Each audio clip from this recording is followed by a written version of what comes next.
Tahara. How are you doing? Hi, I'm good. How are you, Leighton? Good. Happy belated 4th of July. Yeah, to you too. Did you have a nice weekend? Hopefully, you got a long weekend out of it.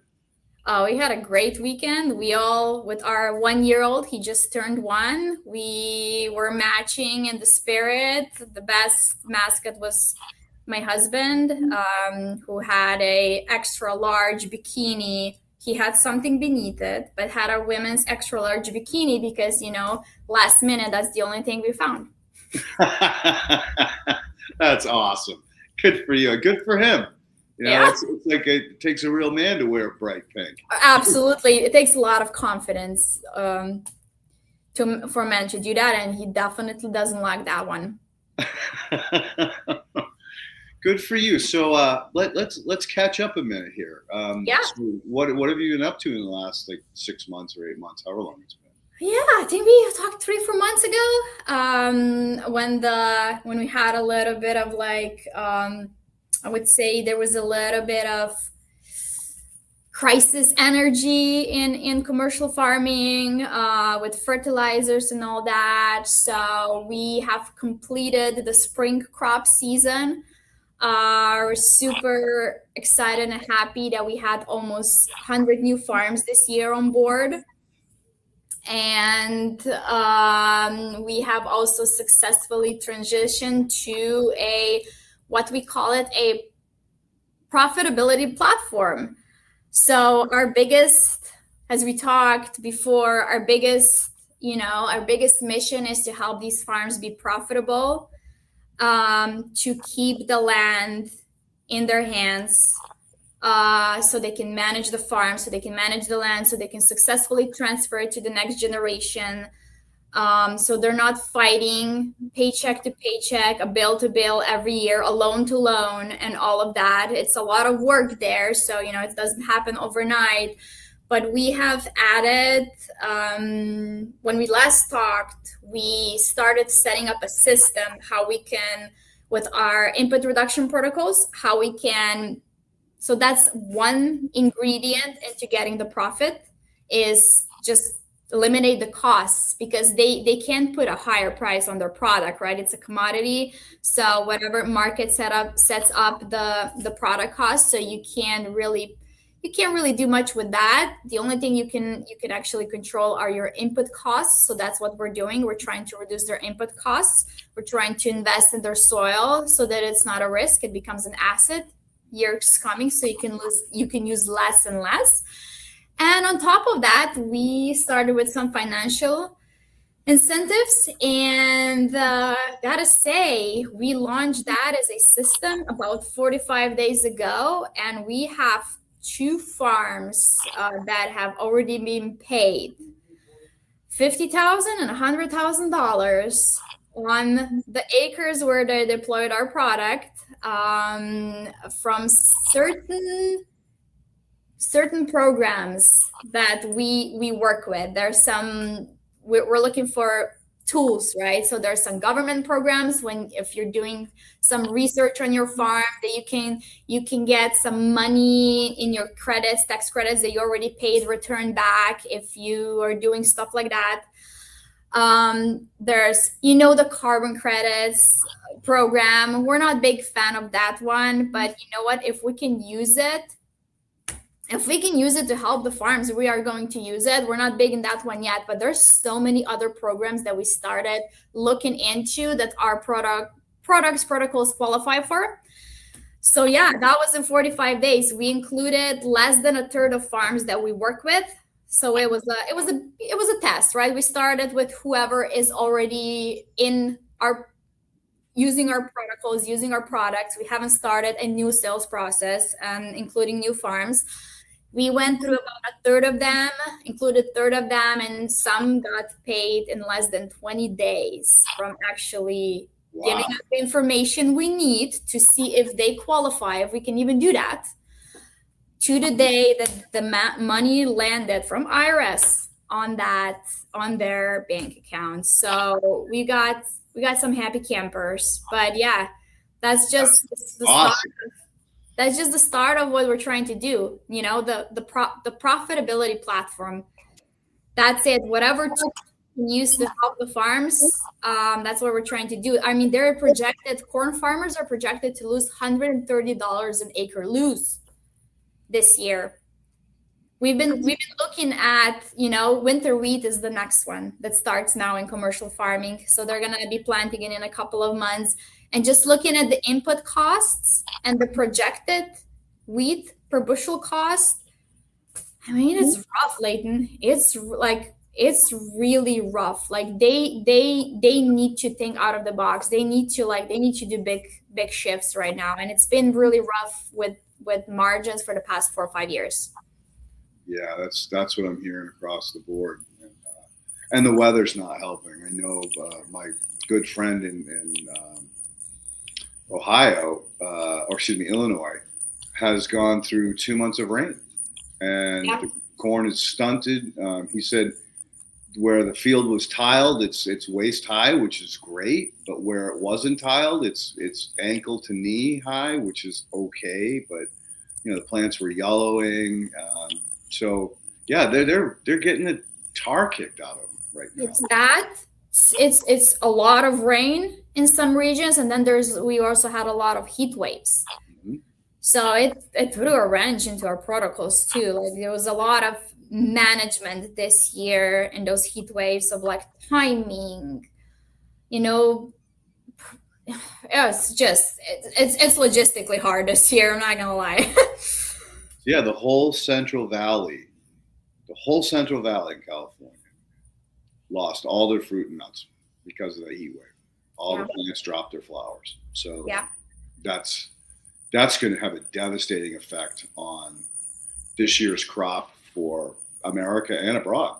We're one of the biggest producers in the world of pecans and pistachios, other stone fruit. And so, yeah, it's brutal. And, we don't want to dwell too hard on it, but again, I think that, products like yours and what you're doing helps to support the tree health, even in critical environments. So, again, if we're trying to look at stabilizing the commodity as a whole, the more biologicals we get into the ground, the more likely that they will be able to survive. I'm not talking catastrophic, because if the hail comes, the hail comes. There's nothing you can do.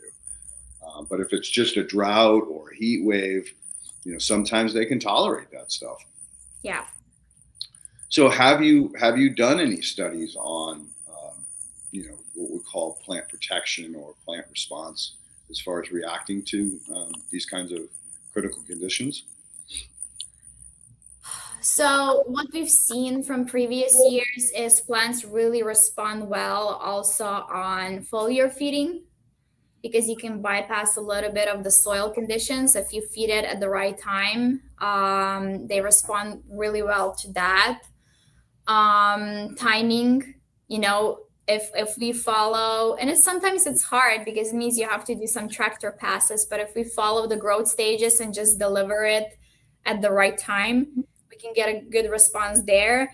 And then just in general, a lot of biology in the soil, just a broad biology, will help with water retention, will help with the organic waste breakdown. We kind of know at this point, there's kind of like a general number that if you can increase organic waste by 1%, you'll get 20 to 25,000 gallons per acre more in water retention. So that's a big deal. If you can start right and have a pretty good developed root system, that's of course going to help in tough conditions. And yeah, I think those are the big ones that I've been seeing in the past few years. So ironically, I've kind of been focusing kind of part-time, but now I'm taking it a lot more serious on mineral-associated organic matter. So in the soil organic matter pool, we have what's called POM, particulate organic matter, and that generally sits on the surface of the soil. And unfortunately, it oxidizes and it decays and doesn't really affect the organic pool. And then there's DOM, which is dissolved organic matter, which is a compost extract. And typically it is 1 to 2% of the overall organic soil matter pool. So it's a fraction, right? Mm-hmm. And the reason it's so effective is that the only way that's produced is by soil exudates, or excuse me, plant exudates, which finally we're talking about exudates as a carbon source, right? And for years, they're sugars. No, they're actually carbons. There's sugar in it too, but because of that carbon, it allows the biology, or specifically the bacteria, to divide and divide and divide, which causes the protozoa to keep up, prey predator. So, again, like carbon, right? Carbon credits, if they were designed around monitoring, the carbon in the soil and not necessarily the CO2 in the air, I think it would be way more effective way to measure like who's improving and who's not. And the last piece is MOAM, mineral associated organic matter. So I make it. I'm probably one of the few people that do on scale, but it takes 6 months to a year. So it's no joke. It's a lot of work. The way I make it is I go through mesophilic but not thermophilic composting. And by staying in the mesophilic zone, you're converting a lot of like cytoplasm within the plant cell and within the bacteria cell. You're converting that into primary and secondary metabolites that are being stored in the organic matter itself. When you go thermophilic, that burns off. So you might show a decent amount of nitrogen or phosphorus or any of these other minerals, but the extra polymetric substances you don't get. They're gone. They're volatilized. And what we've seen is when you apply mineral associated organic matter to soil, it boosts organic matter faster than anything else on the market. And the way you apply mineral associated organic matter is by dissolving it in water and then applying it. Because if you just sprinkle the carbon, because it's kind of colloidal carbon, it's very, very small particulate. If you just apply it on the surface, it gets cooked, right? Yeah. So if you add it to water and in the right proportions, because you really want a lot of water so that water pushes it down into the soil, the results are insane what you can accomplish. We actually turned buckets of sand into a top layer, almost six inches of like topsoil, using that product. And so, in my mind, this is something that I want farmers to make themselves because they can. Yeah. So they could typically, make it after the harvest or before planting. And then they can use, like, if they're making it before planting, they get to use it after harvest and charge the field for next year. And then they make the winter or fall stuff for the following spring to apply. And especially even if it's in a powdered form, like they have to use a manure spreader or something like that, or a fertilizer bucket. See, there you go. Sweet. And what's the timeline, and like how long did it take to get that topsoil? A few months. Sweet. Isn't that insane? Sweet. So, I'm gearing up to start reaching out to companies like yours and saying, hey, you pull together a client that I can really focus on one-on-one, teach them soil microscopy, show, FaceTime them and show them the process and the procedures on how to do this, and, be there to support them, because in the beginning, how it is with clients, there's a lot of hand-holding required. But to be able to teach that to other humans is, in my mind, the most rewarding thing I could do the rest of my life. Because I'm not here to sell you products. I'm here to teach you and to educate you so you can move forward and you can pass along the farm, and it is going to be productive and it is going to save you a shit ton of money. Because we've talked about this before. We shouldn't even talk NPK. It should be CNPK, because the NPK won't work if you don't have C in the soil. Yep. It washes away, and you know that. Yep. So anyway, that's something we can talk about after the fact. But oh yeah, sweet. It's definitely something that I've been driven to focus my energy on more so than some of the other projects I'm working on. Yeah, I got to make a living, right? So I'll probably have to charge something, but it'll be nominal. It'll be more about the rewarding of teaching these people how to work with Moen and Dom, because you saw what happened, right? That was aggregated too. There was pictures of me, like when I pulled the bucket apart, I was getting golf ball size aggregates out of that. I mean, that's insane. The aggregates will hold the water like a Hold the water, yeah. So you talk about raising organic matter by 1% and increasing the water storage capacity. When you get aggregates, that number just keeps going up and up and up. And the most important part, especially with people that don't have irrigation, is it'll store the rain, right? The rain will not erode, or the rain will not soak through the sandy part of the soil. It'll store in those little clumps, and then slowly but surely, it'll turn to vapor within that clump. And now it's stable. And once the root hits that little aggregate, it can pull the water out of it, kind of like we do with condensation. So, yeah, it's exciting stuff. It really is. That's incredible. That's definitely something we would love to connect. Yeah. And learn more. And like I said, I mean, where we're going. We're trying to look at it. We're trying to look at the whole ecosystem as business. Also, like you said, like you got to make a living. Like everyone in the chain has to make a living. And one thing we've been seeing is there's like every input company that works with growers, any kind of growers. It's just, I want to sell my input.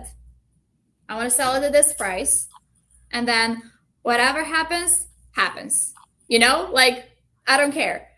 We're looking at from a different perspective. We're looking at, let me see your business. Let me see your farm. Let me see where you're at. And like, whatever I deliver to you, it has to have. Sorry. You're good. I'm like, there has to be an ROI. Otherwise, I feel like ag in particular, the fertilizer companies are putting their own clients out of business. And like, what, is there a business if you put your own clients out of business? And there's a lot of that happening across the board. It's just like, it's kind of like a war out there. And we took a big hit because of our approach, because we don't want to play that game. And we decided, you know what? The only thing we care about are the ROIs. I'm going to look at what you're doing. I'm going to see where the gaps are. And we're approaching it as like, what's your revenue? What's your cost? What are your risks and assets? And a lot of these guys, their soil is a risk. And we're like, the protocols that we're trying to put in place are there to make their soil asset, which is that protocol you just showed, the product you just showed, that can turn a risk into an asset when it comes to soil. And that's kind of like how we're working. We're looking at the whole system, and we're just trying to like whatever makes sense for that business, because farm is a business too, to succeed. And I really love the fact that you're trying to get them to a point where they're staying alive. Staying alive. Right. And once you get past, the triage, once you get past the triage, yeah, you're going in the right direction now. You're not going in reverse. You're actually, each step's going to be a little bit easier, a little less painful, a little less expensive. And before you know it, you are going to be 100% sustainable, regenerative, good ROI, and be able to have a life. Yeah. And the transition needs to be manageable.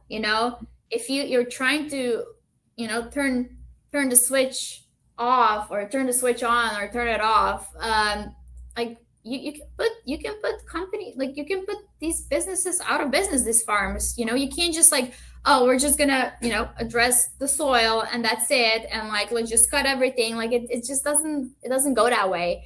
We like to go year one. Let's see where we can create budget for you, so the second year you can address your biggest asset, which is soil, and then basically mitigate that risk. But we're looking year one, we're looking at like, we're not going to, one thing about soil and soil health is it's one of the most important things and one of the things that is the hardest to measure. It's really hard, right? It's really like, we know that all of these, like if you put in biology, organic matter, all of these things, we know that it works. And we know that in a few years, if you keep doing it, that soil is going to be incredible and you will have a return. But it's really hard to like promise the actual like number on return when you're treating soil. And anyone that's hurting and has been hurting for a few years and it's looking for a lifeline, it's really in our best conscience, it's really hard for us to be like, yep, just buy this stoat, doesn't matter, you'll be fine. You know, that's not how we work. We really look at like, what is the minimum we can do for the maximum returns, so we can give you a little breathing room year one, create a little budget, and then use other tools that we're using right now, which are financing tools, and then actually bring some money to the farm so that, okay, next year let's address the soil health and like let's mitigate that risk.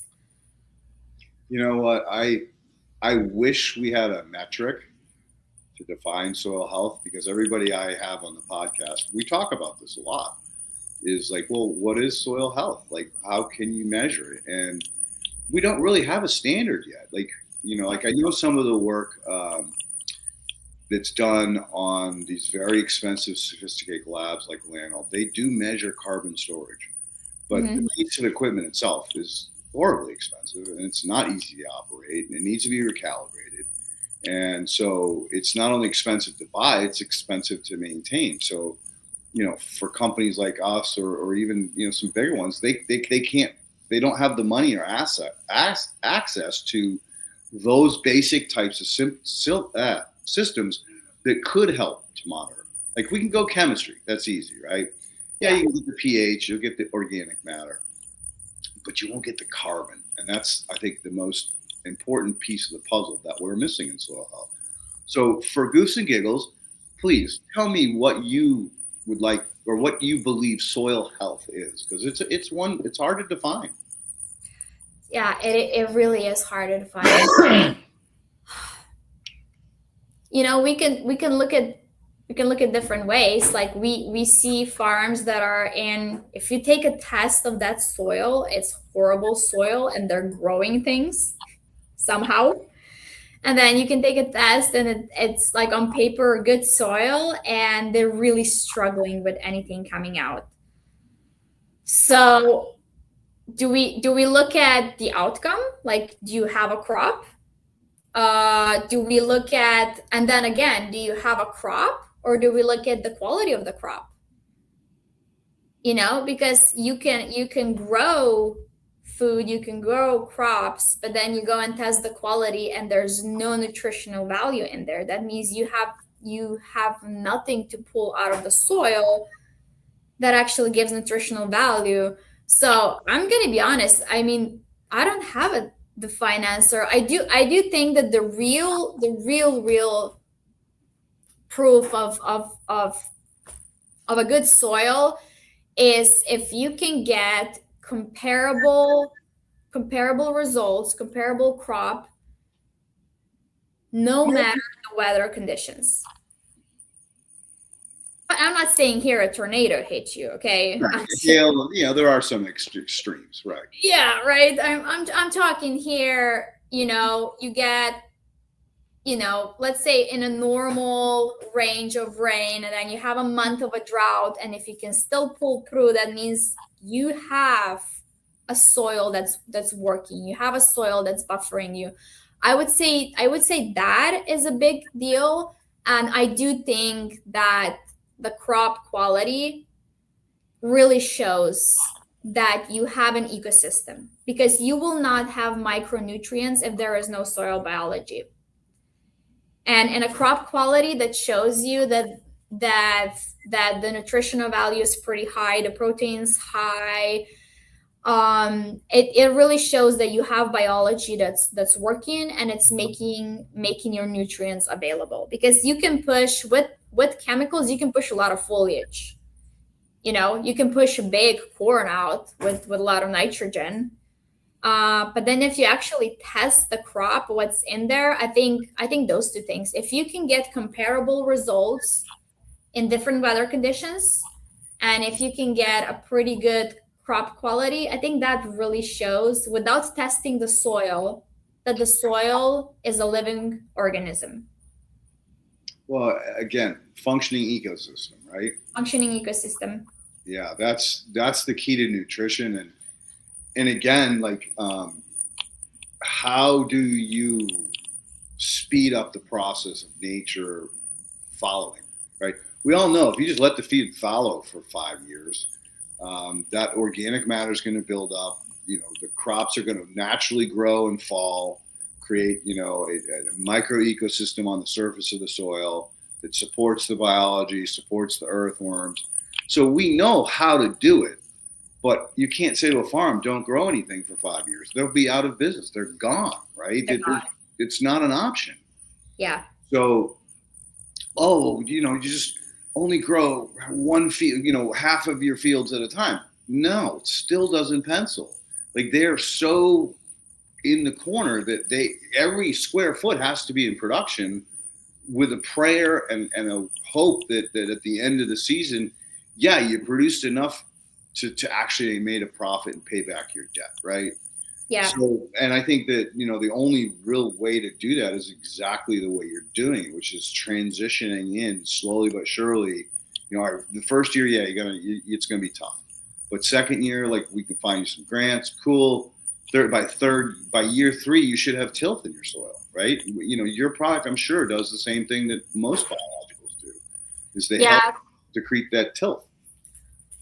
Like, our playbook is super simple. We start with, we kind of look at, farms are different, right? They're using different chemicals and different amount of chemicals, and we look at what chemicals can we cut year 1, and we're trying to put as little chemicals, because most of these soils have a lot of locked nutrients. I mean, it's decades of putting down a fertilizer, and they don't really lack fertilizer. They lack biology to convert that fertilizer in something that's available. So we look at, we do 2 things. One is we stop delivering as much chemicals on the soil, and that itself can regenerate soil a lot, because there's not an overload, because like I said before, one problem about nitrogen is you have excessive nitrates that start leaching, and they're going to pull magnesium, calcium, potassium, because they have a binding effect, right? So just by not putting that much nitrates, free-floating nitrates in the soil that get washed out, you're already preserving micronutrients. You're not even adding biology. You're just taking nitrates out, right? So that's where the input reduction, that's one of the things that we do with input reduction, is let's put less in the soil, and let's put only microbials in the soil. And there are different ones. You don't want to just have, you don't just want to have bacteria. You also want to have, you want to go on heavy on fungi too. And I'm going to talk a little bit later about that one, because that one is really important with herbicide reduction. So that's one thing we do. And then we try to foliar feed, spoon feed the crops while you're taking out of the soil and you're putting in biology and you're building the ecosystem, but you still want to maintain that high performance crop. We foliar feed. We foliar feed nutrients with microbes so that they make it available and absorbable right away. And we feed it at a time that a crop really needs it. Because there are, when the crop is pushing foliage, pushing roots, pushing flowers, they're using different nutrients to do that. So you can kind of there's a cheat code there, right? Yeah, you can foliar feed what they need at a certain growth stage. Absolutely. And I think that it's like taking aspirin when you have a headache, right? You don't want to do it all the time. It's too expensive. But if you have a headache and it's affecting your performance, Yeah. take that as aspirin. Put the legs behind it so that the plant itself can push forward. And again, it's one of the things that nobody talks about, and it frustrates me, is the fact that the less energy the plant has to produce to create ADP, to leach out exudates, the more it can focus on plant growth or fruiting or sorry. Reproductive stage. Reproductive stage. Thank you. Oh my God, brain cramp. It's been a long day. It's getting hot out here, so my brain gets cooked by this time of the day.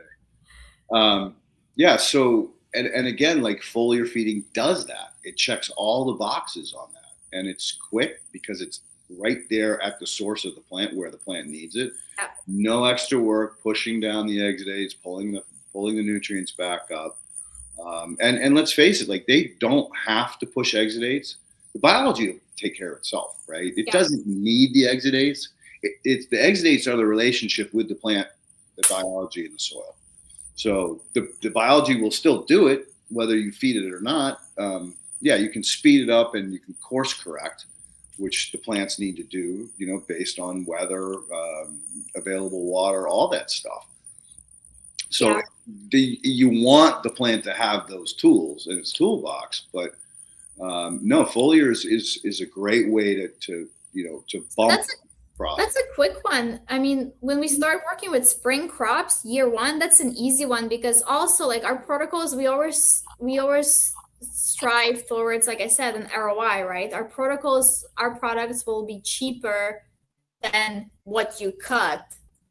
Right. So basically there's going to be a savings component when you cut your inputs and you're actually creating budget for next year, let's say. So that's one thing. And we've seen just by cutting the major macronutrients without adding any micronutrients, we've seen in the crop, we haven't tracked the soil. Like I said, you can see a lot in the outcome of the crop. Mm-hmm. We've seen in the crop and the quality of crop that balance changes and that there was more available micronutrients and the crop quality was better just by cutting the macronutrients. Because we go so heavy, especially in conventional farming, we go so heavy on NPK, and kind of forget about everything else that is also important in reproductive stage to actually create the corn cob, So we do that. We do some little microbes on soil, and you know what? It's about 3-year process to really see the significant changes in the soil because the microbes, the roots, if you're not tilling, if you just do a little topsoil tillage, but like if you're not like really tilling, they're gonna create those pathways. They're gonna create those aggregates. And there's going to be a huge difference in the soil structure year 3. So we do that. Input reduction, foliar feeding, and addressing the soil to slowly get there. And then, we're getting creative. These farms don't have 5 years to wait, especially not right now. I mean, like I said before, this year it's projected for a corn farm to lose $130 an acre. So the inputs are going to be $130 more an acre than what they're going to sell their corn for. And it's close with other row crops. It's similar. So I mean the whole industry is projecting a loss. So it's really hard for us to have a conversation. We were at I gotta talk about this. We were at a fertilizer conference a few months ago. We made some great friends, and you know what? When you're being yourself, not everyone will like you. Okay, if everyone likes you, then you're not doing something right. And we were at a fertilizer conference, and there was a lot of talk about I think bicarbonizing the fertilizers and all of these innovative things. And we're just thinking there, okay, like we're asking questions like, how much more is it going to cost? And they're like, but it's not going to cost the farmer. It's actually the retailer. The retailers are the ones that are funding this and paying this and buying this. And I'm like, when in the history of this industry has retailer ever swallowed an increase? It is always passed down to either a farmer or a consumer. I mean, always at the end, the farmer or a consumer is paying for that cost increase. And then we ask, okay, but hypothetically, let's say if there was an increase in fertilizer cost, what would it be? Well, 5 to 10%. And we're like, farmers today almost cannot afford, with the current prices and the projected commodity prices, to pay for this. And we are now innovating things that are going to be 5 to 10% more. We're like, how out of touch is the whole industry? That was our takeaway, is like, how out of touch with what's really happening on the ground is the whole industry. Because we talk to hundreds of farms every spring, right? Like I said, we onboarded 100 farms. There's been many others that we haven't, because they're either not the right time, I can't do it, I'm not planting. That was a big one. We've never heard as many people that said previous years that they're not planting this year because looking at the input cost and the predicting the cost of commodities, they're like, I am going to lose money for sure, and I cannot afford to even plant. Or they switched from corn to soybeans because it doesn't require as much nitrogen and so on. So there's been a big shift in last minute decisions in commercial farming. And again, we were at this fertilizer conference, and the peak of farming sales cycle, when we're on phones and people are saying we're not planting, and then we're here listening, oh, it's going to be 5 to 10% increase in the fertilizer cost because we're going to fancy it up. I mean, I know that there's a green energy behind it, and of course we are so on board with regenerative, but it's not regenerative if it's in short term putting your client base out of business. Yeah, that's the scary part. You made a hell of a point. No time in history has the retail world bankrupted their clients. I mean, that comment alone, it's like, sit back and let it sink in for a minute. It's horrifying to think. And these guys they trust their the place they go to purchase, right? They're following the directions. Oh, I need to put more down, or I don't need this, but I need that.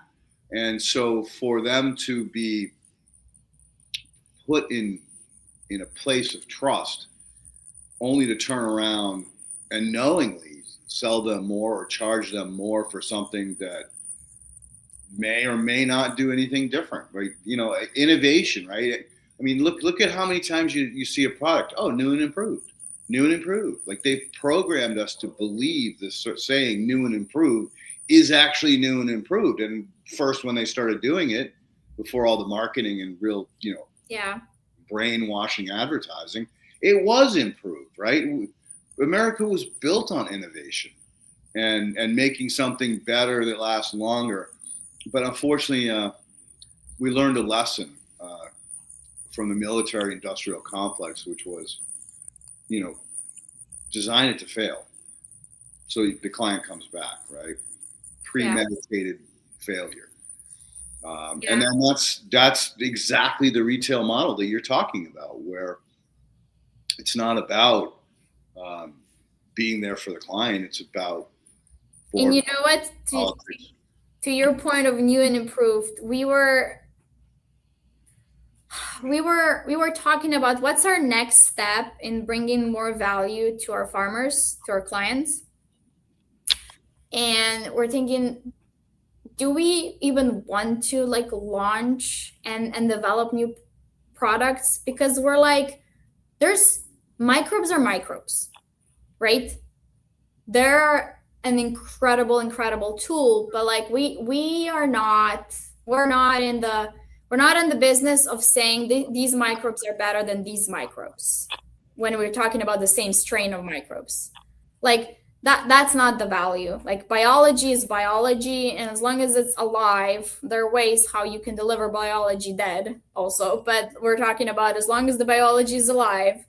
And you know that, Leighton, you've been testing different strains, right? So as long as the biology is alive, they're all microbes.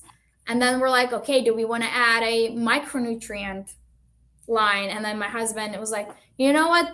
That's the last thing the world needs is another micronutrient line. Like, again, micronutrients are micronutrients. And we're like, well, what do we do well? Or what is the value that we can deliver? Like we don't want to put just another new seemingly improved product on the market. And we're like, what do growers really need? They need to put food on the table. That's what they need. They need their farms, their businesses to be profitable so they can pay for their kids' college. I mean, we have these calls all the time. I'm like, hey, I can't afford nitrogen this year. What am I going to do? I have 3 kids going to college. You know, that's who's behind it. It's like these people need to put food on the table. And we're like, so what are we doing then delivering profit for them? And we're like, okay, do we need a new product for that? No, there's so many. You guys, I connected you with Dave Olson from Sustainable Growing Solutions that I think you guys had a podcast a few weeks ago. And we work closely with him now because you know what? We love his mission and he's on a very similar mission as we are. And we're like, you know what? We don't need to develop new thing. What we have developed is a system that uses different tools, different protocols, different products, and now these financial incentives. And our real product as TeraGanix today is profitability platform. It's not even a product. We come in, we look at what you're doing, and we're like, okay, this is the margin you're missing. You're not gonna hit this year. Where can we get that? And while we're doing that, we're doing it with some biological products. We're doing it with protocols, which is not just a product, it's the way you farm, right? Like, okay, are we going to do it soil? Are we going to do it foliar? Are we going to do, what are we going to do different this year that can be cheaper or more effective, or we can use less product and make it more effective? And then the last thing that we added, and we want to add more, we're looking for what are other tools that we can add. But the last tool that we added are these programs that are federal and state level that are, and I'm not going to go into politics. I have my own opinion. It's complicated. It's not about if the government is good or not good. It's about there are tools. They do have to do these things. Okay. They have to circulate some of the money that comes from taxpayer money.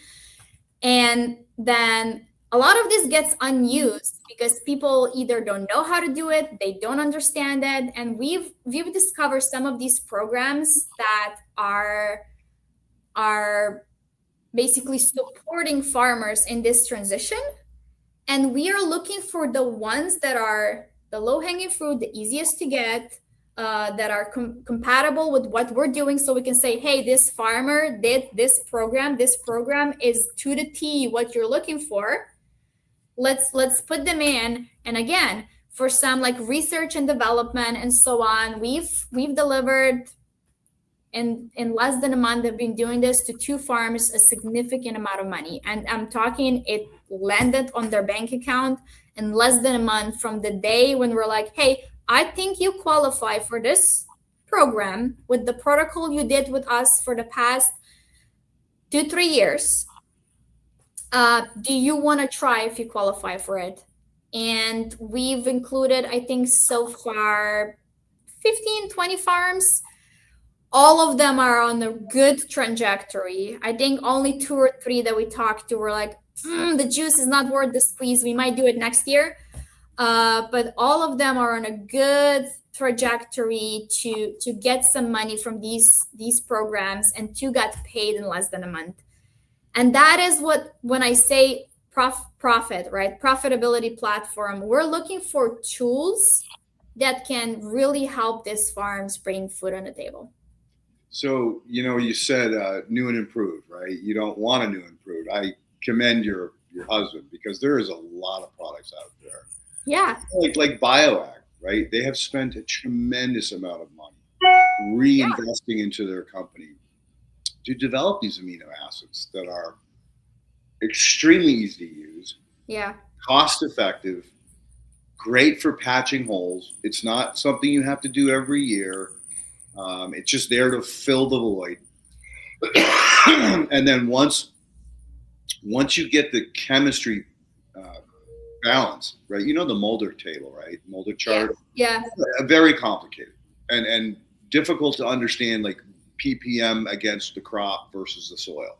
Yeah. So it's not a just one chart reads everything. There's so much behind that chart. That's the big picture, but your individual situation is going to change how you approach that chart. Yeah. And Leighton, there's so many good products out there. Mm-hmm. And it's not just the product, it's in combination with what? We that's kind of what we're doing lately, is we have a lot of conversation with a lot of other companies and other products, and we're like, hey, like, this is what we're thinking for the soil. You guys have it. I want to test this with this and this and this and this, and I want to make my own program, right? And like and that's kind of what we're doing in the background. Is we're looking for what's working, and then we're testing it inside of our program. Okay, it has to be a whole ecosystem. Can your product work with our product and their product? Can it deliver this measurable ROI in soil or foliar on the crop? And can it then qualify for these different things, these different programs that we can get an extra ROI back year 1, year 2, to give that boost to a farm so they can start breeding and then go on this regenerative path. See, so you already are new and improved, because you're a program, you're software that you're improving year by year by year by doing exactly what you just said. Yeah. So, kudos to you that you figured out it isn't all about the product, it's about the program. Yeah. Because the program allows you to select products, and you're not pigeonholed into my company or this company or that company. And you have the tools. I think it's more the knowledge, because that's the only way you can really move forward, is to have a deep understanding of what makes it work, right? Yeah. And the fact that you're saying, well, first thing we're going to look at is what we can cut out, right? Because whatever you cut out, penny saved is a penny earned. Yeah, I've been preaching that shit for years and nobody gets it. Like they will not look at, oh, I could save this much. It's only about, well, how much can I earn, right? And so by shifting the client's mind to the fact that, no, cut this out. You don't need this, but spend part of that budget on this, and this will move you forward in a direction that it becomes less and less and less important over the years. Brilliant, absolutely brilliant. And kudos to you. You're young, you're enthusiastic, you're motivated, you have great energy. So they're going to listen to you. And, I'm a grumpy old man, salty, grumpy old man. So I tend to be a little bit too, I don't know, in your face. I don't deliver well anymore. But I think that's the whole point, is that you are new and improved. You're still improving, and you probably will forever, which is great. Yeah. Because that's what it's going to take. Yeah, and to our point, I'm trying to make that different parallel that our actual product or service is the program. Mm-hmm. And then the products that we use are just the ingredient, right?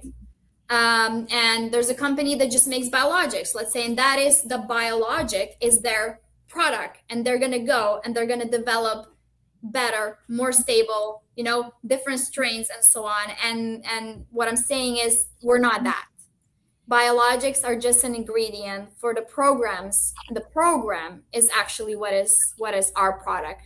And we of course love to use biologicals because they are incredible, but they are an ingredient to our product, which is the program. And you put that really nicely.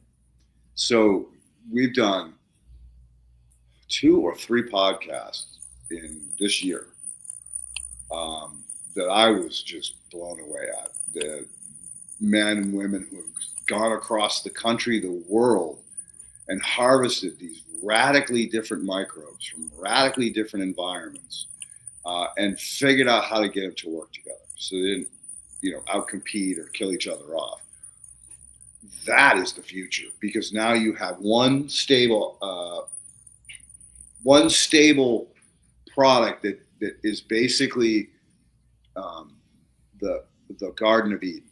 And by that I mean through horizontal gene transfers, biosymbiosis, whoever is present in the indigenous soil will have the opportunity to learn from these troopers that are coming in from volcanic vents at the, or friggin' vents at the bottom of the ocean, or permafrost up in Canada.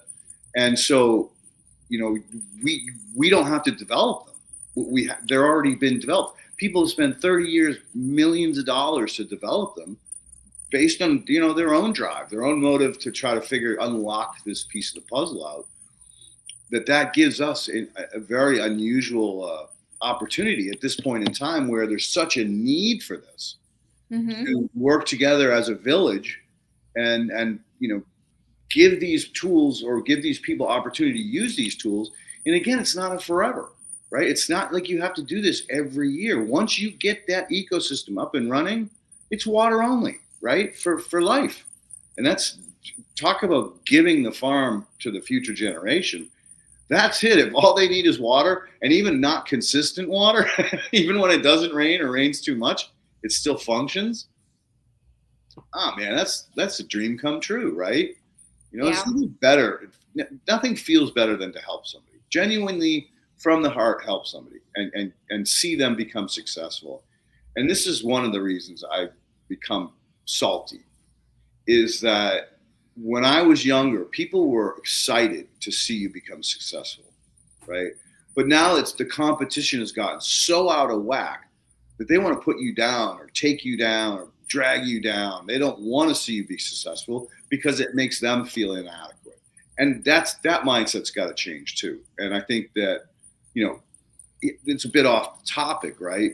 But it isn't, because when a farmer and his neighbor see what's going on, there's going to be a bond there. They're going to say, hey, I don't know what you did, but we're struggling over here. You seem to be doing all right. What did you do, right? That can happen amongst farmers. It's not likely in a city or in competitive corporate environment. But I think that, again, giving the opportunity for people to see, their neighbor being successful, or at least doing better than they were, opens up an opportunity for, what I want to call, like, the old chain reaction, where it's like boom, boom, boom, boom. Before you know it, all the farms in that state or county are working with people like you on programs like these that have a village behind them. So it doesn't matter what you run into, oh, call this guy, or oh, call that guy, or this woman, or that woman, whatever, to because this is the situation. Another thing that's really cool, and we'll talk about this some more offline or over email, whatever. I've been working with kind of a protege for the last 3+ years anyway. about 2 years ago, maybe a little bit more, we started talking about, like overlaying all of these test results. So you have your chemistry, your saturated paste, and your physical soil test. You have B crop that's telling you kind of what the enzymes or biology is telling you, because the specific bacteria that does this is present, that's indicating an out of balance or excess of something, or a threat of some kind of pest coming in. Then you start to look at water quality. Like, this is something most people don't do, is take a serious water test. Not one of these game drinking filter company trying to sell you a filter. This is about really a true chemistry analysis. What is your water? And then now you're starting to build a bigger picture, right? Oh, add in geography. Where are you in the world? What do you face? What is your microclimate? You face north, face south, face east, west. You take all those things and you plug it into, I don't want to call it AI. It's a large language model, or a large learning language model. But it has agents that are specifically focused on, you're doing saturated paste, right? That's all I want you to focus on. And you're working on, the geography, where it is, what's the climate. And then you bring them all back together and you tell them to tell the, in this case, a Raspberry Pi, a dedicated computer that only does this. You feed in all these pieces of information, and it comes back and says, hey, based on the water quality, you don't want to use molybdenum sulfate. You want to use a molybdenum, I forget what the other form of it is, because that's going to complex and throw chemistry out of balance over here. It took me freaking years to even begin to understand all that information, right? And even then, I still miss stuff, right? Like the other day, I missed on one test. And shame on me. I should have taken the time to print it and read it. I didn't. I tried to do it off my email while working on other stuff. And I missed the fact that the pH was locking up the trace minerals. Like the saturated paste, there were no trace minerals. The trace minerals were just barely there. Yeah. And instead of going back to chemistry and looking at the pool, I was just like automatically, oh, it's easy. It's just increased trace minerals. And the system came back and said, no, if you just get the pH right, the trace minerals will be available. But if you add trace minerals, you're wasting your time and money, because they're still going to be bound up. And so little tiny things like that can, we're human. We miss this shit. But that system is a calculator. And I've told Craig, I'm like, look, you need to, really polish this thing, because we've, the first 3 times or 2 times we did it, it failed miserably, right? But the more we fed it information like soil food web protocol, Korean natural farming, Jadam, and all of these other camps that exist outside, and are valuable tools, because the farmers can do this themselves. They're not as reliant on at scale. It gets a little bit tricky because you have to buy equipment to do it. Smaller scale, it's easy because you just do it in buckets. But still, as the farmer saves more and more money and starts to have a little more resources to, say, buy a 2,000 gallon cistern, so he can make enough, IMO or any liquid IMO or any of these other products that will boost their field, boost the soil biology and functionality. So anyway, we'll probably have it ready to roll out at the end of the year. But again, I want to reach out to people like you to say, hey, we have this product available for you. So now you take all that information, you feed it into this machine, you pay $250, bam, it comes back with a report that doesn't force you to spend hours, if not days. Cross-referencing and finding, yeah. Oh, and you know what it's like, man. If you're a little tired or it's been a long day, you miss shit. But this one's like 1 + 1 is 1, right? It's ones and zeros. So the likelihood of it failing after, this long period of development, it gets less and less and less likely to fail and miss something. So again, it's not perfect yet, but it'll be another, a wrench or a hammer that you'll have in your box that you can use to free you up. Because let's face it, the more FaceTime you get out there with these clients, the more acres you're going to get turned around. Yeah. So, and you know what? From pure business perspective, like I said, we've looked at the ag more from a business perspective, and like, hey, like there are some rules to a business that needs to apply so that all in the chain can be profitable, which is our goal, right? And the more we like took our like head up, when you're in the weeds and trying to figure out, and you're like, okay, let's look at top down.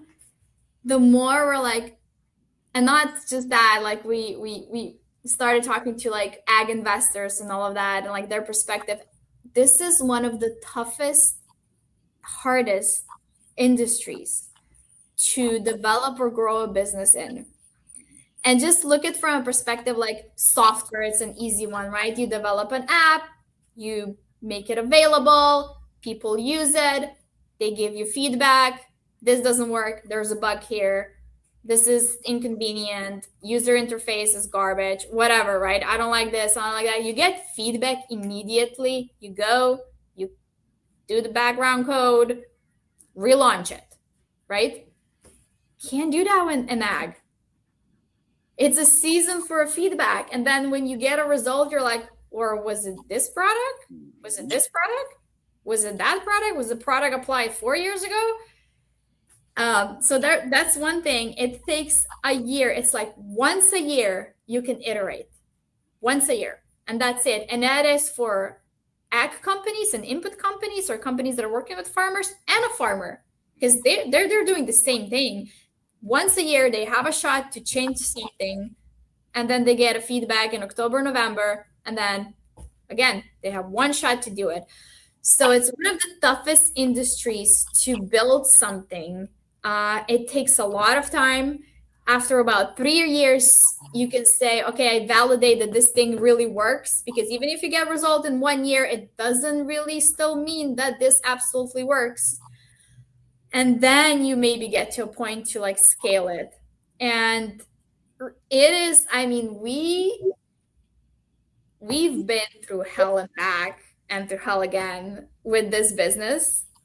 We've been beaten up, like you said, like just like there's a lot of dirty games out there and so on. It just like the industry itself is hard because of the nature of it. And then the players are also not nice.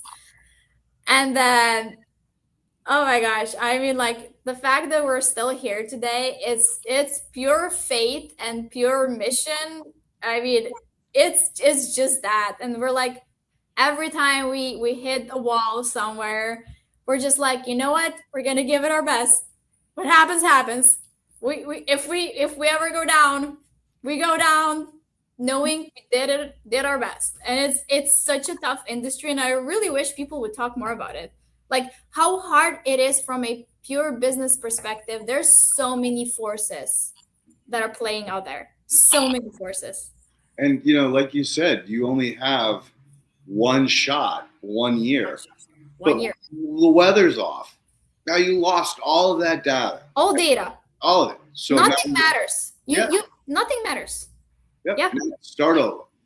And so just that one fact, and let's face it, now more than ever, I mean, you used to have the Farmer's Almanac, and it didn't work every year, but it took weather patterns like that were consistent to some degree. Yeah, there was always an extreme event here or there, or a fluke, but it was more reliable than what we have today. I mean, ask any farmer, like, hey, how's the weather been? Has it been, pretty predictable? No, I'll tell you, no, it's crazy. We're seeing extremes and droughts and heat waves and, freaking absolute downpours, hail, tornadoes. It's amazing. It'll be amazing to see if they can hold on, get through that 3-year transition so that they are more stable, the plants are stronger, have more defenses. And if they can survive that, then they will be able to prevent what I want to call the industrial ag complex from taking over. mean, you weren't old enough to see what happened during Farm Aid, but it absolutely broke my heart. All of the information about just how bad it was. Like, and even you kind of opened the door for me to say something. Good. Might be a little controversial, but go for it. You say the industrial ag complex, right? When you said, yeah, if we get the soil in check, then you only need water. Yes, if we had the original seeds, if we had the original seeds that are nature, with that's another thing, is that these seeds that we have today, and it's to no farmer's fault that they have to use it. We can go on a long conversation how none of this transition was actually I would call it consensual. There was no actual consent to this transition in farming. If we had the original seeds, that would be the case. But unfortunately, the seeds that we have today require certain things, and that's another thing that we're battling. Like the tools that you use that works with the soil we have today and the seeds that we have today, and that's a big one. We've lost the bank of seeds. Who owns the bank of seeds today?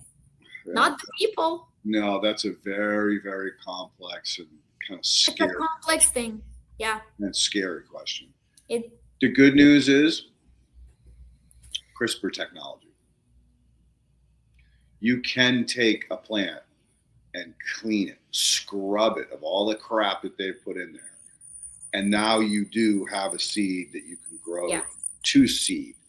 So sooner or later, that kind of technology will come down in price, just like metagenomics, just like DNA testing, right? That for $200, I can get a freaking DNA analysis on soil. That was like $3,000 4 years ago. It was totally unaffordable. And I just read, I think it was last week, I mean, some of these news that come out as like, oh, this innovation, I just hold my head and I'm like, oh my gosh, what are we doing, people? And it was like the seedless watermelon that just rolled out, and it's in all the past few years, and it's in all the retailers and all the retails, all the supermarkets. And I'm like, do we understand as humanity what a seedless, genetically modified to be seedless means? It means we are going to lose it. It means that it's in complete, somebody owns it. This is not something you can take a seed and then somebody owns the supply chain of this particular produce. They own your food. There's no next generation if it's seedless. They have the original seed, and it's only what they produce. And it's all over US now. It's the seedless watermelon. And it's just one of the examples of how hard the industry really is today. And I could take it a lot darker, but I'm going to shut up. Oh no, we can both take it a lot darker. I think we're just playing around with humanity, and it's no joke. Yeah. But let's spin it around, because you wanted to touch back on fungi. I think that's critical. Fungi are the architects and the engineers of soil. They're critical for the aggregation and the transportation of nutrients back and forth between plants. And they're really critical. We have this, I think one of the big problems in ag right now, and just like public health, is the use of herbicides. It comes with, again, it's all linked back to the seed. It's all linked back to the poor soil biology and the natural defenses that these crops have. So we can't just, overnight, I'm not going to use it. No, there has to be a certain ramp off, and fungi is really important in this, and has an important role, because we know that the fungi in the soil can communicate miles away. So if we're looking at a crop that would be growing in nature, on this side of the field, it gets attacked by a pest, it will actually signal all the way to the other side, and it will give it time to develop natural defenses, right? But if you don't have fungi, if the whole ecosystem is out of whack, yeah, of course, you don't have anything else but a herbicide or a pesticide, or if even worse, fungicide. So And did you see the new data on mycorrhizae that came out just the other day? no, I've not seen anything lately, so I would love to hear that. Oh my God. So what they now know is that the mycorrhizae sets up an infection site within the plant, communicates with the plant, and then goes out and does its thing. That infection site at some point, could be minutes, hours, days, dies and leaves behind whatever that plant had asked for in that little pod, that little nest of plant cells. And this is going on over and over and over again. Not only is it transporting nutrients back and forth between plants, so this plant wants potassium, this wants nitrogen, okay, there you go, switched them over. It's communicating. Electronal signals, the internet, above, below the ground, just like Avatar. That was real. And that was real. That was absolutely real. Yep, we've proven it. Now, here's where it gets more complex. It's been documented that the mycorrhizae can actually pull a cell in, similar to the rhizophagy cycle. So let that bacteria dissolve its outer shell, so it's still got its inner shell, and transport by that fungal hyphae into the plant cells, creating a new network of the rhizophagy cycle that had never been even thought of. Like we've had Dr. White, James White, on this podcast a number of times, and I love talking to that guy because he spits out paper like a freaking windmill. Man, he's always got new data, new information. And I don't think he even knows about it. Maybe he's found out about it through his other resources. I would not be surprised if he had, but maybe he hasn't, because this is like brand new. Like this was just released. They were able to photograph this for 50 hours. You know, that has been always a huge challenge because, you know, like if you look under a microscope slide, it dries up within half an hour, 45 minutes, an hour max.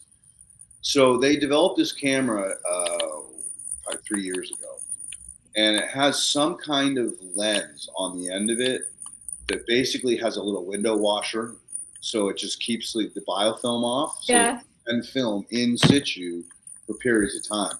Sounds like they've perfected it, because 50 hours is a long time, right? Yeah. Think about that. That's, you know, days. Yeah.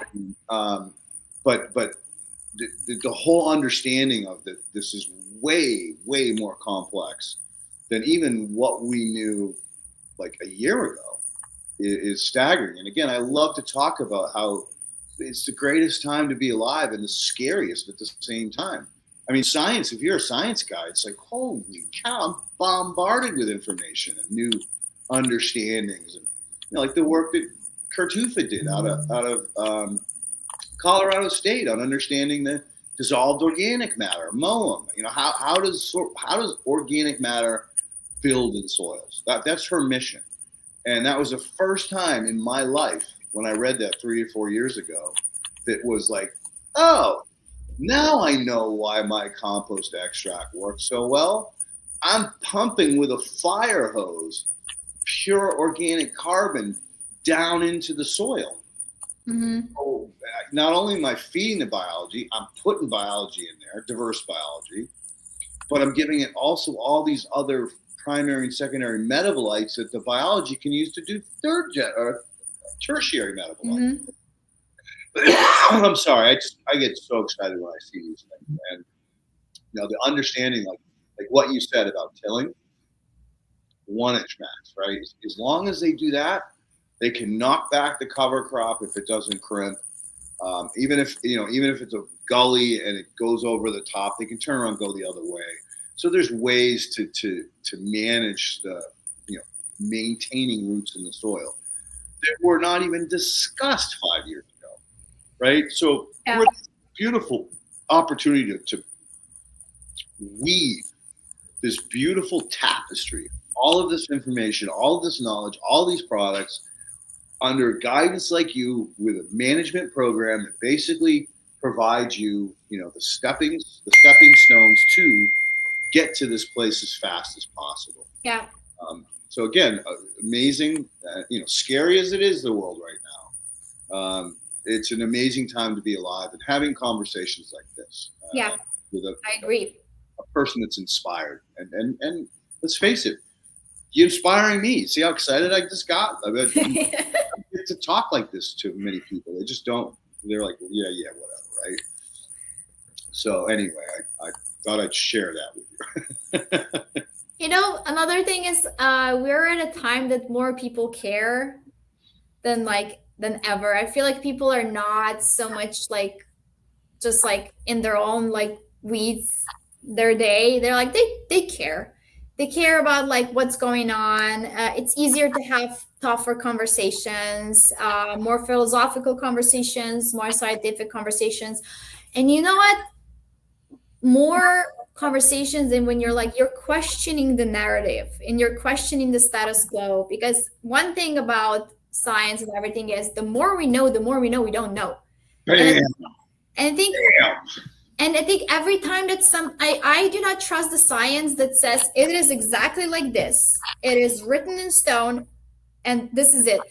Never in the history of science have we not discovered that it really is not like that. And it's actually a little bit different. We've, and medicine and everything. And that is the scariest part is it is like this and it's definitely like this. And there's no way there's a different answer. And I think today there's more conversations oh, this is cool. What else? What if not? And I like that. And I also we get so many questions. Of course, we get so many questions about how this works, or we get results that nobody expected. And people ask me why? And I'm like, you know what? I don't know. I like to say I don't know. I say I don't know more than I would like to, but I'm like, I don't know. Because these microbes, the biologicals, how they interact with chemicals, the soil and everything, this is a whole new world that we're just tapping into. And it's beautiful, it's magical. And you know what? We don't know. We know a lot, but the more we know, the more we are oh wow, this is so beyond. So try this. This was something I developed when I was speaking in public back a few years back. I would start by everything I'm going to tell you is what I've learned up until this point.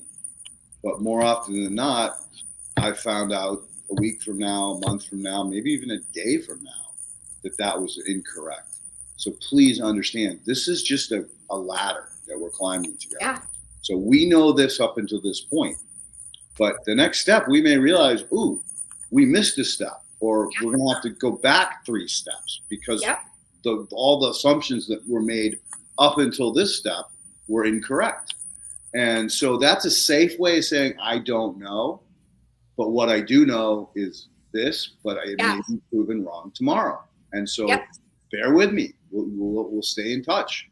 And that's been a safe way, because when I, the first year of doing that, I'd get punched and pinged on Instagram and dinged on emails and texts. You don't know what you're talking about. Blah, blah, blah. Look at this paper. Look at that. And I'm like, all right, when did I say it? And when did that come out? And it just sucked to have to defend yourself about, information you're trying to share. I'm there sharing with you. You want to come back and bitch at me? So that was something that really helped a lot in that's one thing I say, especially in today's world when we have social media, YouTube channels and all that, and you can put so much information out, and everyone is entitled to have an opinion, which I absolutely believe in, but I also do believe that you should form an opinion based on something.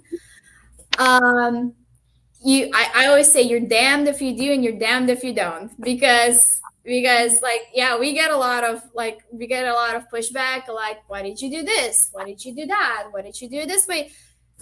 There's a reason. And you know what, okay, we did this, it was this result, We moved forward.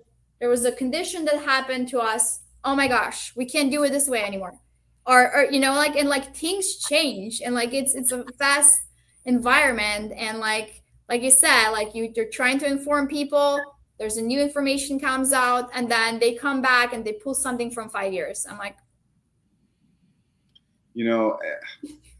like you said earlier, no matter what you do or say, not everybody's going to love you or like you for that matter. 50% of the time you're going to be wrong. 50% of the time they're going to love you.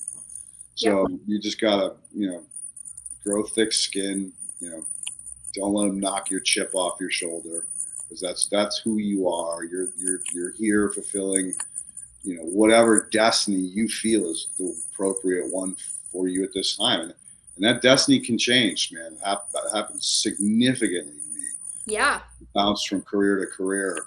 All of them were long-term careers, 15, 20 years. And then, whatever circumstances came along, and I realized, maybe that wasn't the right direction. Like, you started with a product and now you got a program, right? So I guess I'm trying to say inspiring words to you directly and your husband, that just stay strong to your core principles and, enjoy the freaking ride. I mean, clearly this is a place that desperately needs support and people. And I think you will be able to be successful to whatever degree you want to be. I mean, you want to grow this into a monster, you can. The demand is there, and you're gaining all the resources on products and tools that you need to really push.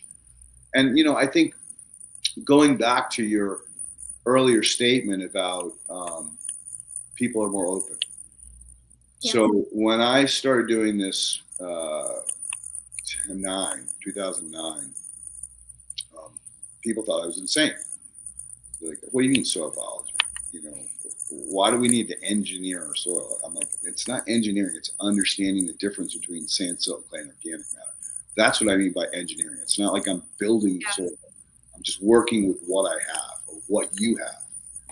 And that was all the way up till 2020 that I was getting pushback. I mean, it wasn't as bad. More and more people were getting educated.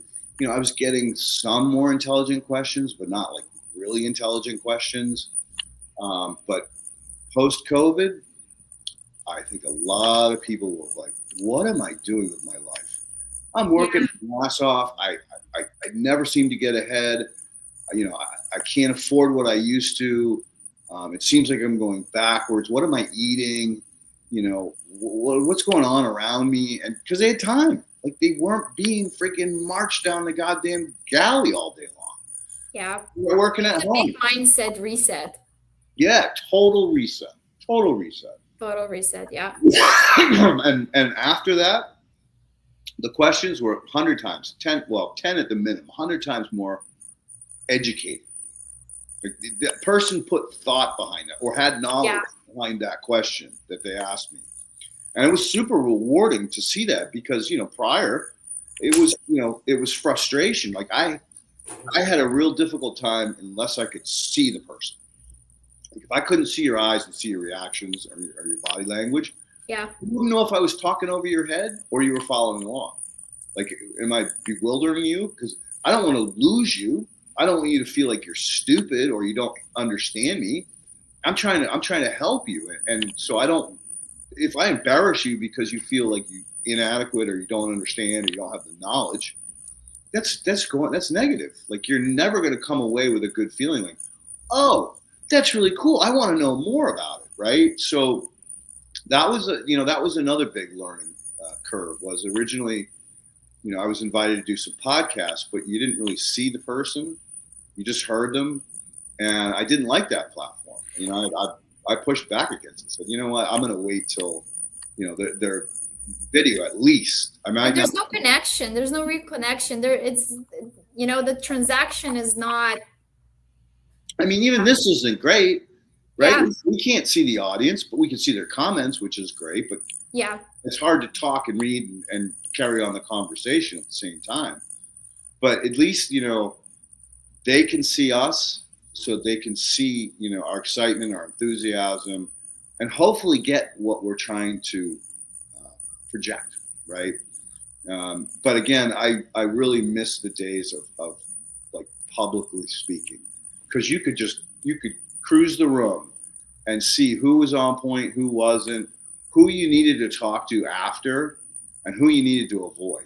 Like there was always the negative friggin' soul suckers that just wanted to make money or just wanted to embarrass you.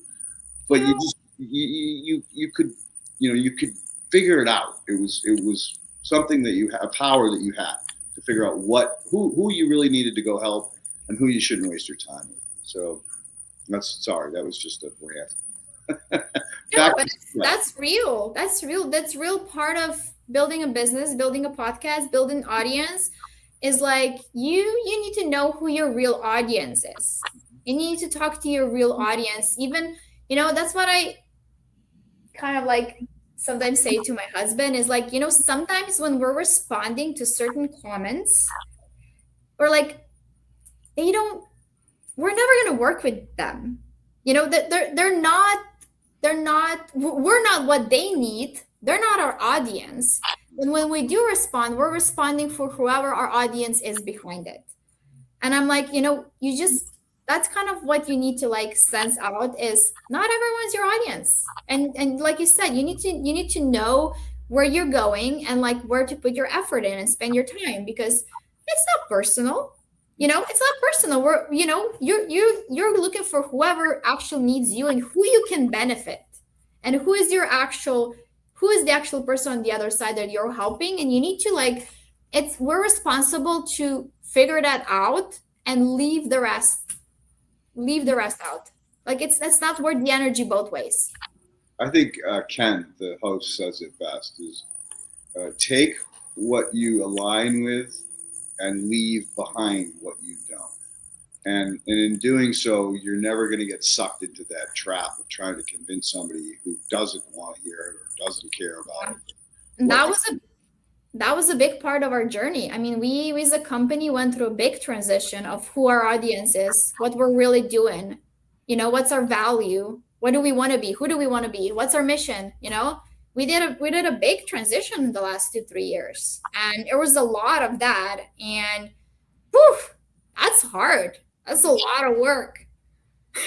Yeah, the path of forwardness is often rigged with booby traps and setbacks and brick walls. so much, like I would call it shedding. Yeah. So much shedding of like the old skin into like, okay, what are we really doing? Who do we really serve? What do we really want to do? And there's got to be a lot of shedding when you're going through that. Oh, I'm into that. And it always sucks when that old skin comes off and you get sunburned because you don't have any protection anymore. Oh, you described it so well. I'm going to go back and I'm going to be like, yeah, there was the sunburn. my old skin came off and the new one didn't like the sun anymore. Oh my God. So before we I really wanted to hear more about, the farms that you've connected with, like how many acres, because I've been hearing more and more reports from people that are getting, up into the millions of acres under regenerative farming. So like, what do you got your teeth sunk into, like overall, even though they're either in the pipe or just got into the pipe or they're on the other end of the pipe? So I would say not all of this is deployed acres, right? Because there are farms that are either fully deployed or they are just starting or they're on a transition.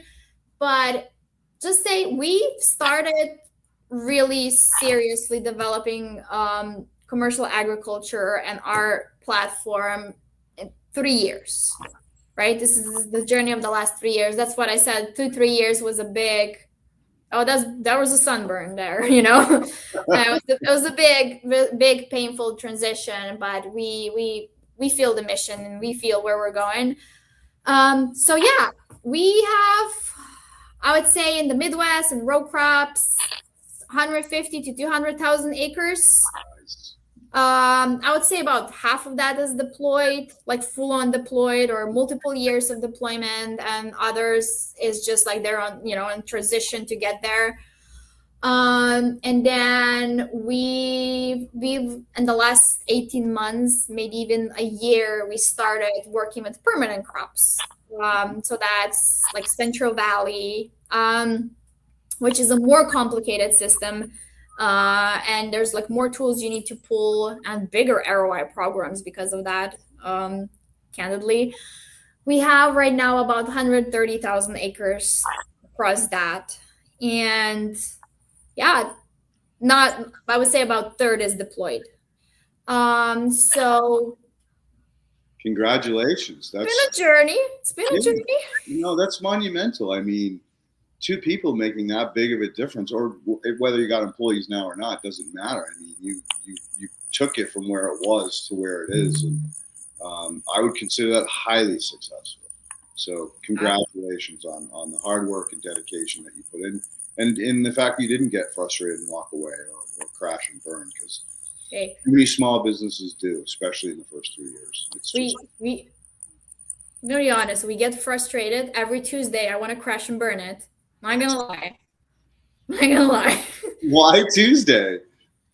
I picked the day, you know. I picked the day, but I'm like, I feel like every June I want to sell the company. Every every second week I want to crash and burn it because it is a tough. It's tough, but then every time there's like I said, this when the firm that's been doing a protocol for 3 years and they're getting great results with input reduction, and then they get a check cut, you know, from like the credits, and it lands on their bank account, and they're like, wow, this was cool. They call you and they give you a big emotional hug, and you go, Right. now I'm reminded why I'm doing this. And you're reminded why you're doing that. And then like there's a lot of times when like honestly, like for our personal, because yeah, we have a 1-year-old and like we have a beautiful, you know, family life, and like we always get reminded whatever happens, that's what matters. It's our little family that we love. And you know what, it does take a toll on you. And then you know, and you're looking at your little baby and you're like, oh, I just wish I was less stressed and that I could even more enjoy this, and like maybe I would be less stressed if I took a different path, you know. And then you feel like you're letting everyone else down if you do that. And definitely, I mean, it's a very rewarding. It's very rewarding work, but also it's really hard. I'm not gonna lie, it's really hard. I've been self-employed since I've been 18, and there have been so many ups and downs. I buried so many of them. I can't even remember how many. But It's and I'm with you. Like every Monday, like I start off, everything's good. I work Saturdays and Sundays because that's when I get my best work done. Yeah. I'm not bothered. I'm not texting or emailing or getting calls. So I kill it on Saturdays and Sundays. And then Monday, well, if I don't come Monday, I'm behind the whole week. I'm chasing my tail. So, but Ken will tell you, I've come on this podcast exhausted more times than I can think, because I've just been the shit kicked out of me since 7 o'clock in the morning till we start the podcast at 2. It's almost like a relief that I can shut my phone off and not worry about emails and calls and all that shit. But I'm burnt, man. I was like, I just gotta stop, man. I gotta stop. Yeah. So, I like the analogy. I just saw a joke somebody made on social media not a long time ago about business ownership, and you're like, owning a business is like you're gonna cross the road. You look left, you look right, you look left, you look right. It's empty. You cross the road, and the plane crashes on your head. And I'm like, you didn't look up. And you didn't look up. And I'm like, I mean, there is no perfect. This is a perfect description of how it really is. No, it is. It literally is. Or you're stepped on a landmine, right? There's always something coming. You get hit with a golf ball from the neighbor's friggin' backyard that you couldn't see coming. And that is the hard part of entrepreneurship, is that, I mean, the very word says risk taker, right? The heart of the word means you take risks. Yeah. And you know, they're educated risks. It's not like you're playing, poker. Well, even that you can be somewhat educated to. But there's always a reason, even though some decisions might look to somebody, unfunded, but there's always a reason. And you know what? There's always things that are out of your control. And Yep. it's just that's what it is. The universe. Yeah. The universe has a purpose. Your spirit has a purpose, right? It has a purpose. You're here to do something, and you're on a path that you believe is the right one. And like I said earlier, that path may shift. It may go off in another direction, just like when that's why we believe in. We believe that the challenges are either to change how you do things, or to change your path, or to change you. Amen. You have a great attitude. You really do. You're built for success, and I'm sure you are going to continue to be successful. Typically, we do questions at the hour and a half. So why don't we bring Ken on? We only have 2, which is good. It should be pretty easy, and then we can get back to chopping it up again. Sweet. Okay, Farmer Cheryl wants to know, can you comment on the soil microscopy training that is available to the public? How can it be improved and made more available? So I've offered the microscope class a number of times over the years. I don't advertise it. It usually happens through, kind of an organic meeting, or somebody posts something or texts me a question. The way I like to do it is I FaceTime. So we start with getting you a microscope, teaching you how to set it up, but then we go through the protocols of like how to collect the sample, how to put the sample into the vial and mix it, how to use the pipette, how to do multiple tests at the same time, because more often than not, if you just do one slide, you'll miss shit. Like all the time, like I always do 2 drops for every single soil sample, because I'll see different things on different slides. And that's the only way I've really come to understand that.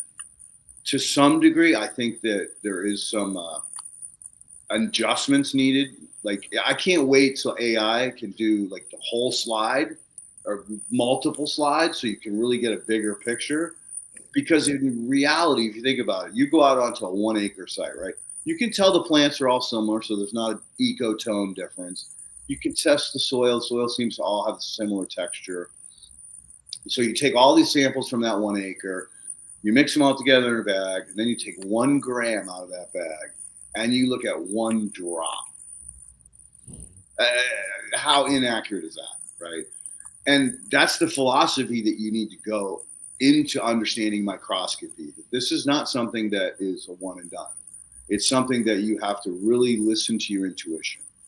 Be observant. Like, are there different types of plants? Do the different flushes of plants, is the soil underneath them different? Well, then now you've got to do 2 tests, and you've got to follow that same understanding of, it's maybe different from the south side to the north side, even though, the plants are all similar, soil texture might change. So it's really, we like to call it quantitative, but at the very best, it's qualitative. There's just too many variables. And the other piece that I think a lot of people miss is the quieting of the mind. So what I learned out at Rodale was when, I was lucky. I got to sit with all Elaine's proteges in the microscopy lab. And there was like 8 microscopes across. And so I'm sitting, every day I'm sitting next to a different person. And, some were helpful, some were not. But one thing that I really stuck out at me was when one of the kids was in a good mood or a bad mood. Like if it was Friday, all of a sudden they'd be seeing, oh, look at this, look at this, look at this. And I always go over, because they had a lot more experience than me. And can I see what you're looking at so I can learn this? So I got to see what they're looking at. I look at it and go, oh, that doesn't look that great. And then I would see, somebody, she broke up with her boyfriend, or they got in a fight.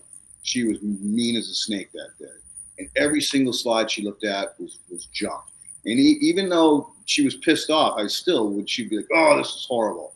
I'd go over it and I'd say, please, they all knew me because I was trying to really learn this. Unlike, a lot of people, I was a little aggressive. Like I didn't care. So I'm like, please show me. What are you seeing that's so bad? And again, I'd say, that doesn't really look that bad. Mindset is critical. Literally, like if you're in a bad mood, you're going to see bad shit. If you're in a good mood, you're going to see good shit. Mm-hmm. So you have to go into it. Like I say a little meditation before I sit behind the microscope. Don't let me see what I want to see. Don't let me see what I don't want to see.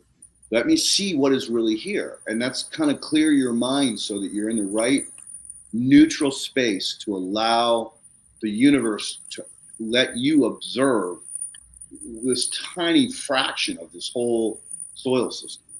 So think about it as like space expanding into nothingness. That's how small this little microscope slide is. Again, that's why I do a minimum of 2 each soil sample. So that's the kind of shit I teach. Others have different protocols. I know like a lot of people that teach Elaine's protocols, they have a way to shake. You have to do this 30 times, try to keep the same strength. I don't worry about that. I'm more about agitation and separation. Another part that I break as far as protocol is concerned is that I'll test it today, but I always wait 24 hours and retest. Because a lot of times the biology comes out after being submerged in water. It's hydrated. It was in cyst form, which is what it does to keep itself safe until it's in the perfect environment. As soon as you pulled it out of that soil, you took it out of its safe environment. You changed everything. So a lot of times they'll cyst up and you won't notice them until you get a really good trained eye. And even then, at best, it's difficult to see it. But by letting it sit for 24 hours and rehydrate, you've kind of brought it back into an environment that it can thrive. So it's not the mechanical part. It's more of the innuendos, the mental side that I think is what turns someone into a good microscopist or a mediocre one. And that was always my frustration with Elaine's students. Like I'm like, man, you gotta get these kids out in the field.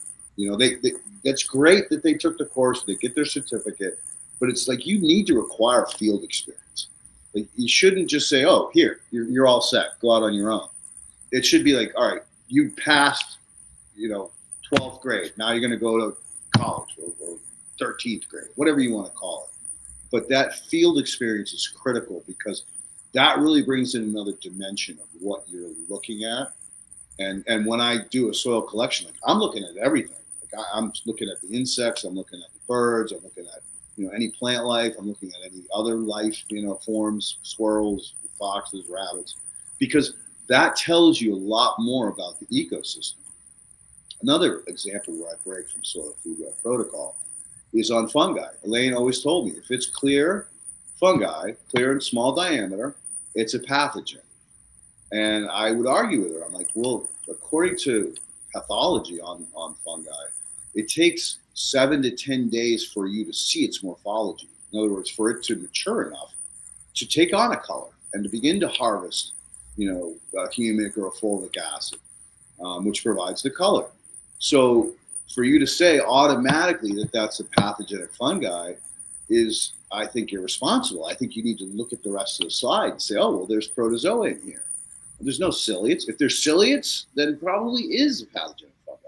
But if you got all these beneficial nematodes and protozoa and you got some clear fungi, I'd have to say we don't know. We shouldn't just automatically throw it into a pathogenic phase.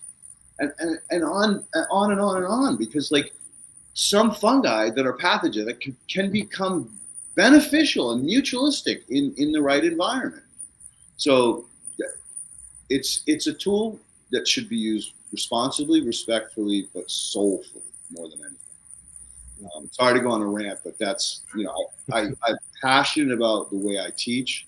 And if I'm going to take the time to teach you, I'm going to make sure that I've given you like the power or the important things that you need to consider when you're taking the soil sample. And that was the other thing. When a lot of these people get the soil samples sent in, I'm like, you didn't FaceTime them? Like, you didn't watch how they collected it, where they collected it from? How can you make an intelligent decision and guide them when you have no idea the physical conditions of where that soil came from? So again, I have a lot of beefs about the existing microscopy method of teaching that I think hopefully will evolve with people like you. Okay. Boy, Young lady, do you have anybody that you would recommend to teach, or any avenues that you know of where people can access microscopy knowledge, or at schools or anything? You asking me? No. Okay. Oh, you're asking me? Yes. Honestly, the biggest microscopy, biology, and soil experts that I know, Leighton, Matt Powers. The only two that we really know. But honestly, I'm not the best person to give that advice because, again, agronomy is so big, and this is a part of agronomy. So, just letting you know the people that I've learned a lot from and that I really like. Okay. And we should caveat Andy. She's been on this podcast before. When I was ready to find a third party to verify my work, I would get clients that say, "Hey, thanks, Leighton. Are you sure this is right? Or can you get me in writing or give me like a quantitative report?" And I'm like, "No, I'm not the guy. Like, I'm a field guy. I'm a guy in the trenches. If you really want like purely quantitative data, I will find you someone." And I went on a mad search for, probably a year and a half to really get to someone that I was comfortable saying, "Okay, I trust you." And I met Andy Marsh through the referral, and I interviewed her, and I was, pretty much upfront about what I'm looking for. And, we talked about theory and what we felt about what we had learned in direct microscopy classes. And she was not like a lot of them who were just like, "Oh, you have to do it this way. This is the only way." She was willing to talk, and she started shooting spores and cysts for me, like telling me how many spores were present, how many cysts. She charges me more for it, but she was willing to go out onto that limb, whereas a lot of the other ones were like, no, we never were taught that part of it. So I think that the point is that she was easy to work with. She was willing to have constructive conversations, even if they were against what her beliefs or teachings were.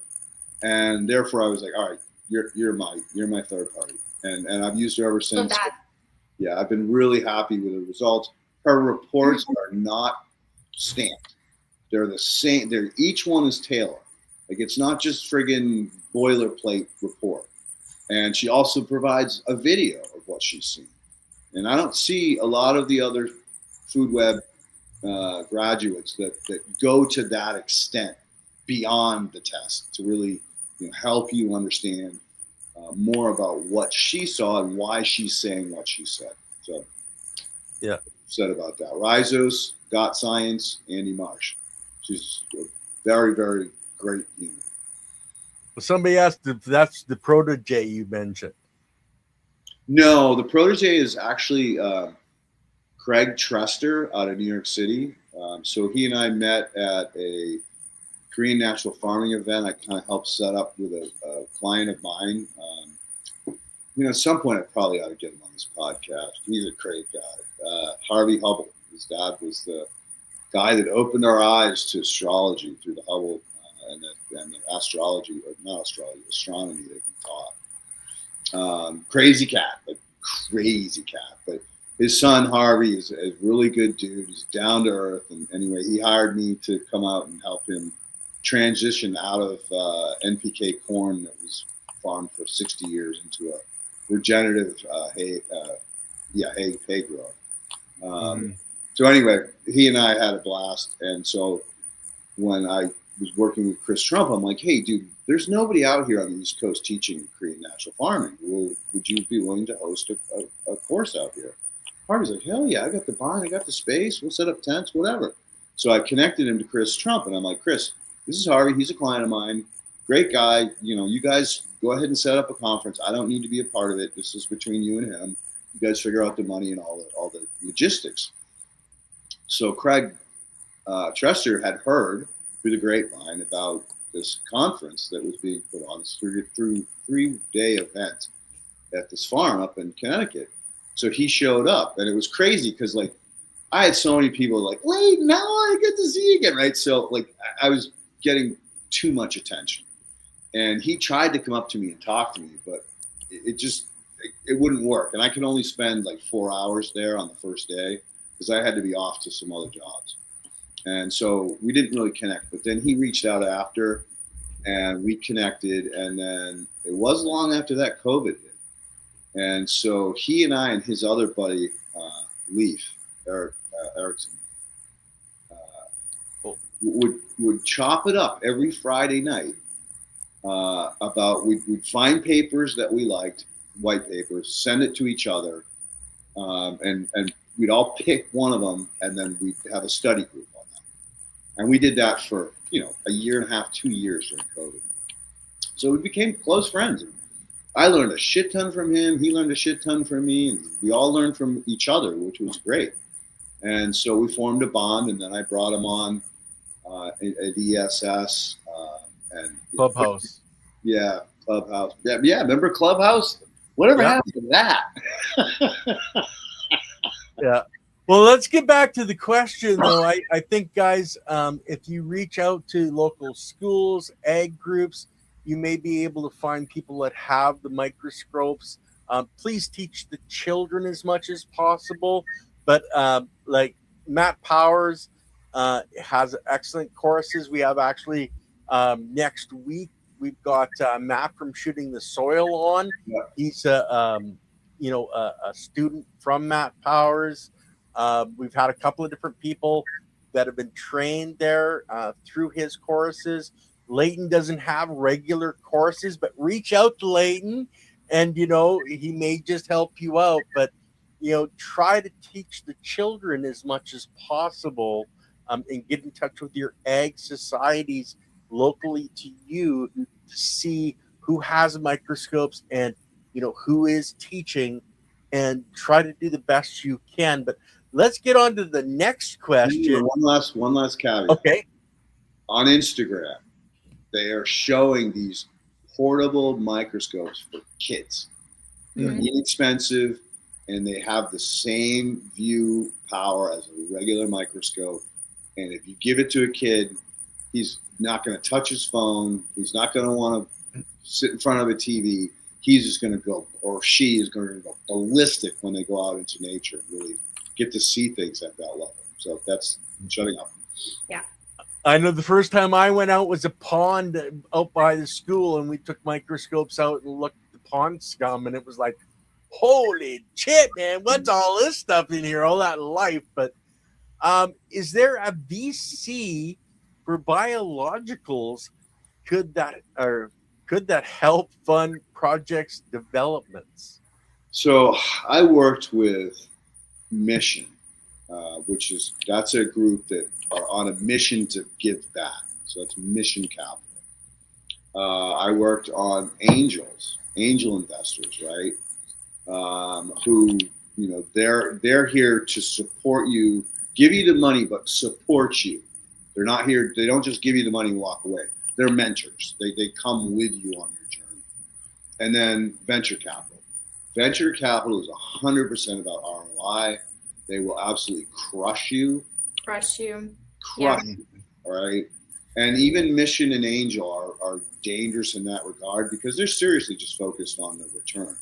Mission's a little bit more gentle because they want to philanthropy, like give the money back. They're a little harder to get to commit to you because you really have to fill their niche, whatever their passion is. And Angels, everything's dried up. All that money is dried up. That money was flowing like crazy for years, and too many people got too carried away, and because their whole goal is to fund 10 companies and have one successful. But when they fund 10 and they get no successful ones, they start pulling back. So, yeah, that's just a little education, Charles, on who those groups are and how they operate. But Yeah, it's that, and they're looking for really high ROIs, and there's a lot of pressure, and to do it faster, less quality. And like we talked before, ag is really hard to do that if you want to do it right. So sometimes you end up with, our VC was our house. That's where you're left up. Yeah. My VC was hard work. Just keep working, keep pushing. Just keep working, just pour it all in. All you got. And let Jesus take the wheel, Pray, baby, pray. Positive intentions, positive energy, all those things are the only way to get through some of the tough times. Yeah. Well now. Especially after you did that. It all happens for a reason. Yep, I'm into that. Well, listen, I really want to thank you, Tjaša. Thank you for coming on, give us 2 hours of your time, updating us. We didn't get really to chance to sell your product or have you sell more about your services, and please come back on in another 3-6 months, whatever you're comfortable with, and we'll stay more focused on TeraGanix and what it's doing and how it's functioning. And I want to hear more about these successful farms that you're transitioning, because I think that at the end of the day is why we're doing what we're doing. It's all about growth, whether it's self-growth or plant growth. Yeah, like I said, end of the day, it's not about us. I think I've communicated the message. It's about the outcome. It's about the audience. It's about who you want to do it with, who you want to do it for. It's not about the product and all that. And I love where the conversation went. Cool. It's all about biology. And actually, I don't know if you knew this, but they've scientifically confirmed plants have 20 senses, and they think there's more. Ooh. That means they're more sophisticated than we are. They're sentient beings for sure. Totally. They're finally coming clean on that. Yeah. They can communicate through smell, through touch. They know when you're there. I know. It makes me feel so bad when my cat eats my plant. Like it hurts my feelings. Like I did not want to know that. I feel like I'm keeping it hostage. That's too funny. Way too funny. Give it some good biology. It'll bounce back. It's maybe the cat and then they're communicating and the plant. Maybe it's all part of the plan. I don't know. I don't like you. You looked at me wrong. Well, hey, if the plant got pissed enough, I'm sure it has some kind of defenses. It can push up into the leaves where it eats it. I think he's getting it. Oh, he's gonna get back. He's gonna get back. Oh, for sure. And Ken, as always, thank you so much for all the hard work and energy that you put on to make this happen every week. Just appreciate it, brother.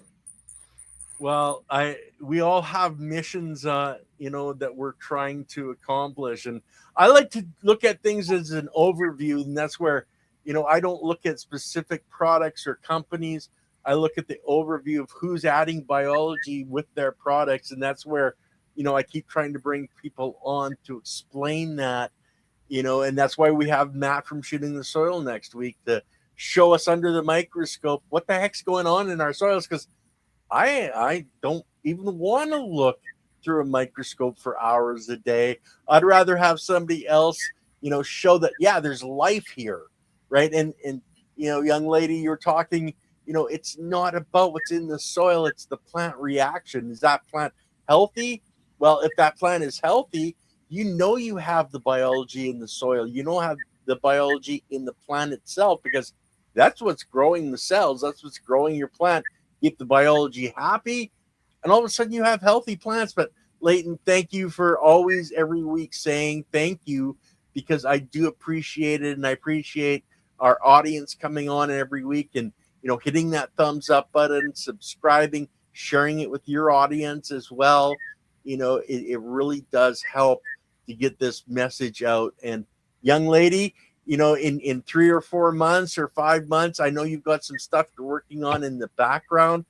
We'd love to have you come back on to tell us what's going on, because I think it's really important for everybody to help everybody in this group of, regenerative, life and the vibrancy of our planet coming back, because that's my mission, is the entire planet being healthy.